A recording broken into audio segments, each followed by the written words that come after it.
Reverendíssimo Padre Nilci, presidente desta celebração eucarística, amado povo de Deus presente nesta Igreja Matriz, internautas que nos acompanham pela Rede Santa Rita de Comunicações e Rádio Ativa. Hoje a Igreja celebra esta grande solenidade, a solenidade da Epifania do Senhor. E neste ano, com esta solenidade, nós marcamos o encerramento do tempo do Natal. Esse tempo do Natal é o menor de todos os tempos litúrgicos, geralmente 2 a 3 semanas no máximo. E iniciou lá na noite do Natal, de 24 para 25, e se encerra agora, neste ano, com a Epifania do Senhor. Em alguns anos, se a Epifania for antes, dia 2, 3, vai se encerrar com o batismo. Este ano, como foi mais tarde, então a festa do batismo de Jesus, nós celebramos amanhã. E na terça-feira vocês já verão que será terça-feira da primeira semana do tempo comum. E nesta solenidade também, facultativamente, se pode ler as festas móveis da igreja que vão ocorrer durante o ano, como a Páscoa, Cinzas, Pentecostes, Ascensão, o início do Advento, que é o novo ano litúrgico, etc. e tal. Mas hoje a liturgia quer nos mostrar sobre esta palavra que pode parecer difícil, epifania. O que significa epifania? Epifania significa manifestação. Ou seja, um Deus que se manifesta, ele se deixa conhecer, ele se mostra para todos. E a festa da Epifania também poderia ser chamada de a solenidade da universalidade da salvação. O que esta solenidade também e liturgia quer nos mostrar hoje é que a salvação é para todos os povos, todas as raças, e como a salmista recitou, todas as nações hão de adorar-vos, ó Senhor. Ou seja, o nosso Deus conhecido em todas as nações, porque ele veio para todas as nações. E é por isso que o profeta Isaías, na primeira leitura, vai dizer: o mundo envolto em trevas, mas vai ser invadido por essa multidão. Aqui ele fala camelos, dromedários. Nós sabemos que em muitas ilustrações que a gente vê, esses magos que o Evangelho fala, vêm com seus camelos trazendo os presentes para o rei. Aqui ele fala ouro, incenso, mas o Evangelho completa. Ouro, incenso e mirra, que nós já vamos ver, tem toda uma simbologia. E eles vão para publicar os louvores do Senhor, para cantar esta luz que vem do horizonte e dissipa todas as trevas. Porque a única forma que nós temos para fazer as trevas desaparecer é com a luz, não é verdade? A gente até pode dizer, a luz existe, mas as trevas, a gente questiona por quê? Porque quando você acende a luz, por exemplo, de um quarto escuro, para onde foi a escuridão? Porque a luz dissipa, ela elimina as trevas. E depois, na carta aos Efésios, o apóstolo vai exortar, ele falando para os pagãos, para os gentios. Esta salvação em Jesus Cristo não é só para os judeus. Esta salvação em Jesus Cristo é para todos, é promessa dele. E essa promessa revelada em Cristo Senhor, e do qual neste corpo todos nós somos participantes. Somos chamados, então, a beber deste cálice da salvação.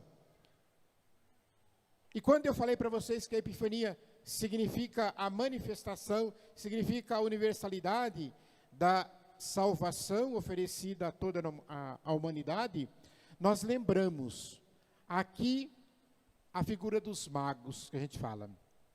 Na verdade, não eram adivinhos, mas eram estudiosos de astronomia. Por favor, não confundam astronomia com astrologia. A astronomia é uma ciência, são aquelas pessoas, os astrônomos, que estudam os astros, as estrelas, os planetas e etc. e tal. Então esses homens conheciam, eles estudavam. E eles tinham essa notícia do aparecimento dessa estrela. Eles não imaginavam, talvez, todo o simbolismo e significado que viria antes e depois deste anúncio. E esses magos, eles representam todas as raças. Por isso que a gente vai dizer assim, antigamente, bem lá nos primeiros séculos e depois também, mas muita gente não tinha acesso à alfabetização. As pessoas não sabiam ler, não podiam ler a Bíblia, não podiam ler muitos outros livros. Então a igreja, sabiamente, ela usava das imagens, usava dos ícones, né, dos vitrais das igrejas, para mostrar aquilo que estava na Bíblia.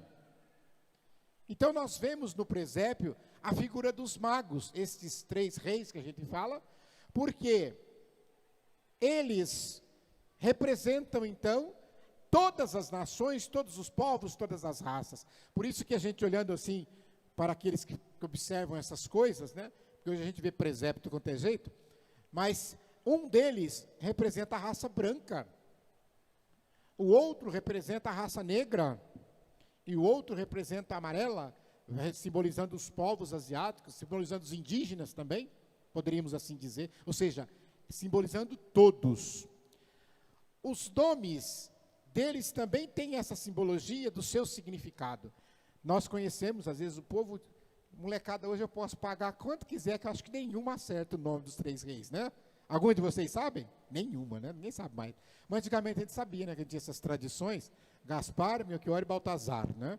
Mas significava, esses nomes do hebraico, justamente significava rei da luz, Melchior. Aí o Gaspar significava a pureza, significava o branco que simboliza essa pureza de um Deus.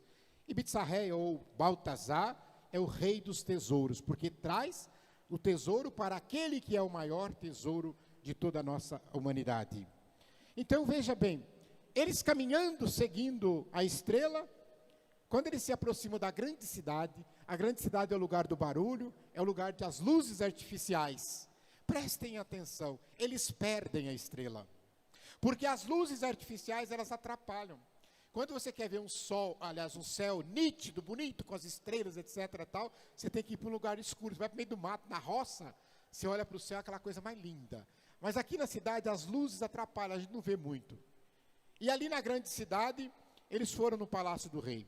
Porque imaginavam, um rei tem que nascer num palácio, na grande cidade, na capital. Mas aí, chegando lá, viram que não era aquele rei, mas aquele rei se interessou pela história deles, e vai chamar os outros seus auxiliares ali, adivinhos, agora sim adivinhos, não os reis que não eram adivinhos, para dizer onde que nasceu. Mas olha, todas as profecias dizem que é em Belém. E aí eles falam, então nós vamos para Belém. Mas o rei diz assim, vão lá e vejam se realmente foi lá. E se foi, vocês voltam aqui para me dizer, porque eu também vou lá adorá-lo. Na verdade, ele não iria adorá-lo. Ele queria matar. Mas os magos vão até Belém e encontram Jesus, Maria e José.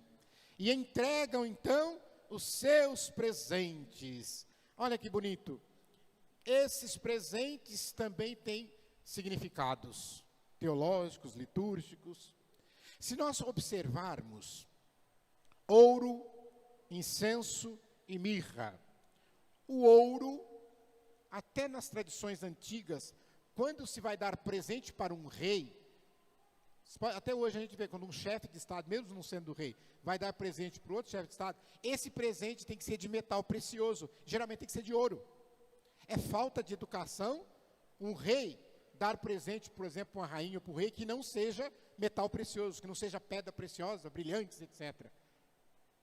Então, o ouro significa realeza. Ele traz o ouro porque ele está dando presente para um rei. Mas não é o rei do mundo, mas é o nosso rei do céu, que desce aqui, encarnado para nos salvar. E aí esta encarnação, que é a carne, vai estar simbolizada agora na mirra. Se o ouro está ali mostrando que ele era rei, a mirra serve para mostrar a humanidade daquele menino. Aquele menino é verdadeiramente homem. E ele está ali, porque a mirra era esse perfumado, esse unguento usado para as feridas, usado para preparar os corpos para a sepultura. Então, ou seja, a fraqueza humana, a morte. E depois o corpo de Jesus vai ser preparado com mirra também. Uma das coisas que foram encontradas no sudário é mirra.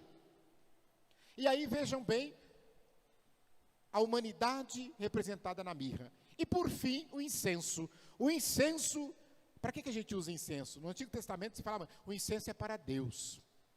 Então, o salmista mesmo vai dizer que subam com a fumaça do incenso as nossas súplicas aos céus.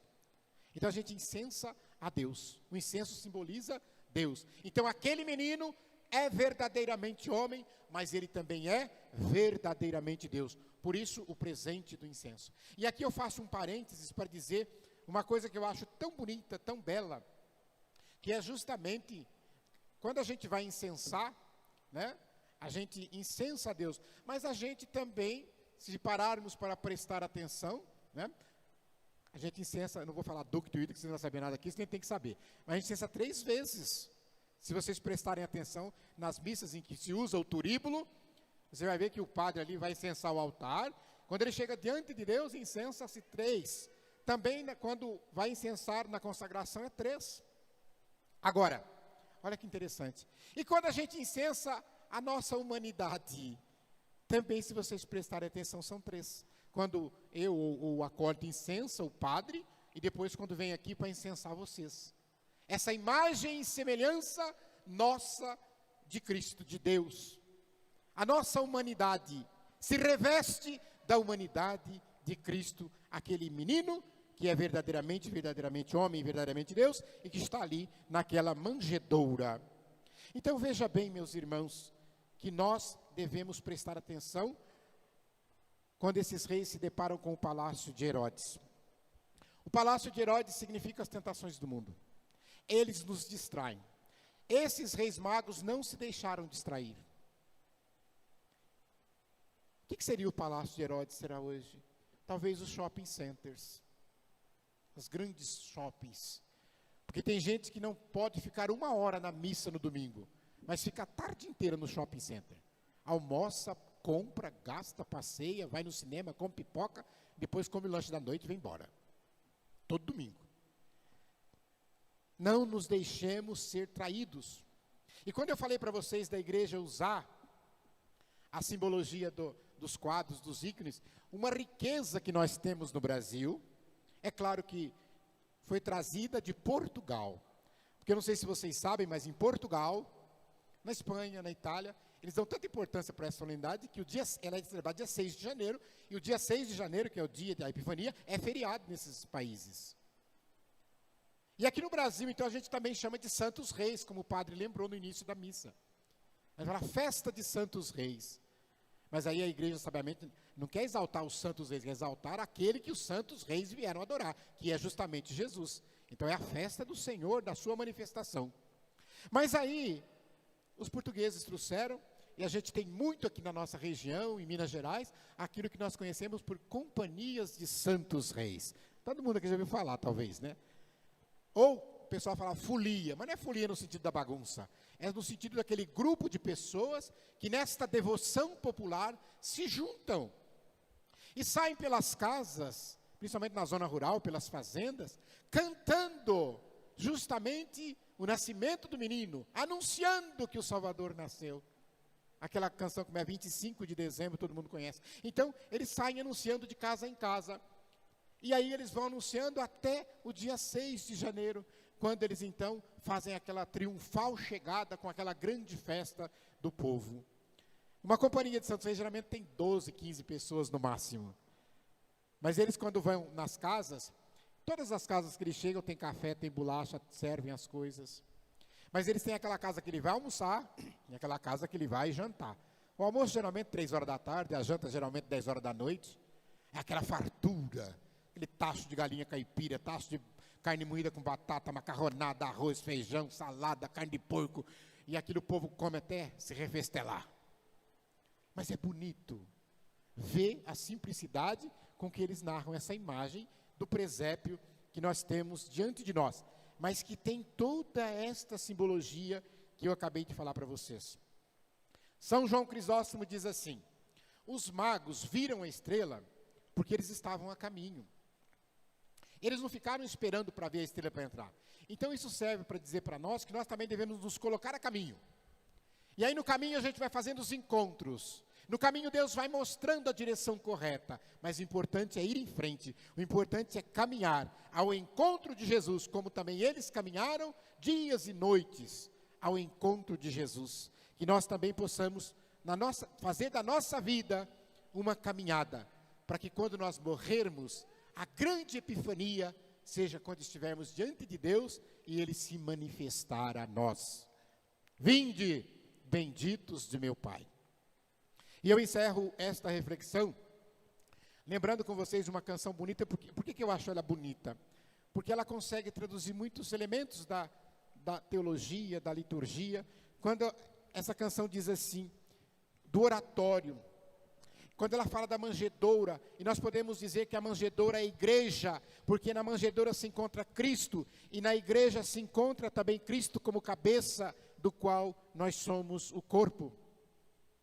Ela vai falar do cálice, ela vai falar justamente, quando a gente vai para esse lugar, onde se manifesta Deus, a adorar, Ele que está no tabernáculo, Ele que nasceu da Virgem Maria, porque toda essa humanidade que nós falamos, vem justamente da Virgem Maria. E eu queria que vocês prestassem atenção nessa letra. Se souberem, pode cantar também, não tem problema nenhum, porque eu acho muito bonito essa simbologia que ela nos traz quando ela diz assim: ó Deus, salve o oratório, ó Deus, salve o oratório, onde Deus fez a morada, ai meu Deus, onde Deus fez a morada, onde mora o cálice bento, onde mora o cálice bento, e a hóstia consagrada, ai meu Deus, e a hóstia consagrada,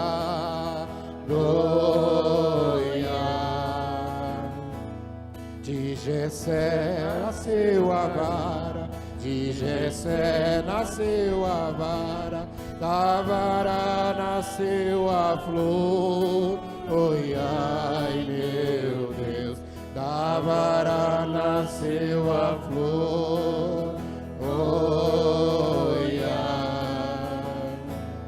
E da flor nasceu Maria, e da flor nasceu Maria, de Maria o Salvador, ai meu Deus, de Maria o Salvador, ai. E você saia dessa liturgia perguntando: onde mora o cálice bento? Onde mora a hóstia consagrada? Louvado seja nosso Senhor Jesus Cristo. Para sempre seja louvado.